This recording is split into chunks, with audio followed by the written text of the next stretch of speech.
What is up, everyone? I'm here to do a review slash discussion slash talk on the latest chapter of One Piece 761, the Opie Opie Fruit.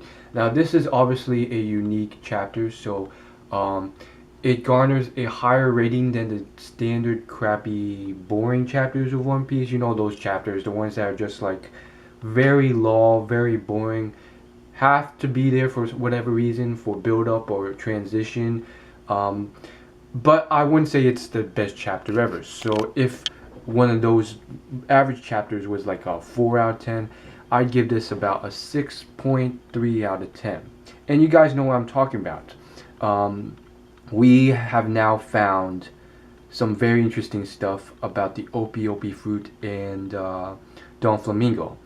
Not as awesome as what we found out about Don Flamingo and his past in the last chapter, but I think, in certain ways, even better. I mean, immortality, that's pretty darn amazing. So, first off, I do have to remark on one thing that I learned this chapter, which was just that, holy crap, Luffy has to say Gomu Gomu no before every technique. Now, from a cartoon standpoint, that's fine, but from a realistic standpoint, you do not have the time in an actual fight to say those words. Even if you say them like exceptionally fast, like in half a millisecond, like Gomu no, it just doesn't work. But it's something I just realized when he was fighting Don Flamingo, and from a from an anime perspective, they're gonna make it work always, because it's just gonna be slow. They're gonna let him say it and enunciate it before anything happens. But in the manga, in this chapter, it just seemed very unrealistic for him to be able to say these moves and invent, obviously, new moves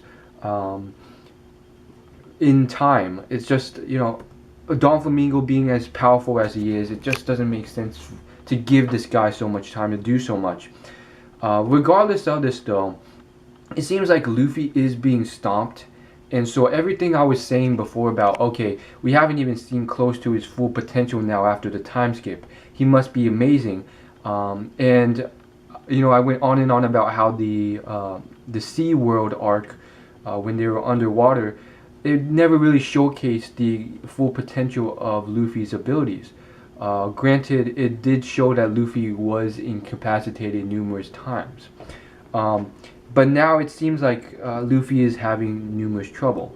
So it kind of sort of says that, hey, despite the power up, you're still struggling against new foes in the new world, which is alright and stuff, but at the same time, it's also like, could we have at least gotten a arc where he just dominated or showcased, along with his crew, how ridiculously strong they've gotten since the time skip? But alas, we see here him pretty much being pummeled by Don Flamingo and his crew.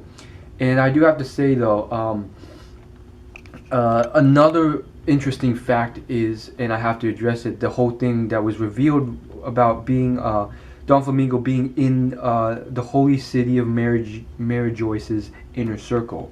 And why is that pretty awesome? Well, apparently there seems to be another inner treasure that there's, a mere revealing of will cause like stirring across the world. Based on the theme of One Piece so far, I feel like it's nothing major. It's probably something like another weapon of mass destruction or something. But again, it is his trump card, and it is quite interesting. I'm curious to see how it will play out. Leave your comments below on what you think is the significance of this weapon. Hopefully it's something more intricate or amazing than that. And finally, that whole card being revealed with the immortality thing that that Law has is decent, but at the same time, it's kind of like, okay, it's kind of cool, but I've read so much manga at this point, it's like, it's alright. Like, it kind of just foreshadows, does this mean that Law will have to one day give up his life to utilize this? Because by the nature of manga and One Piece, it's almost like he's guaranteed to use it in some time in his future, perhaps to like sacrifice himself to make someone immortal.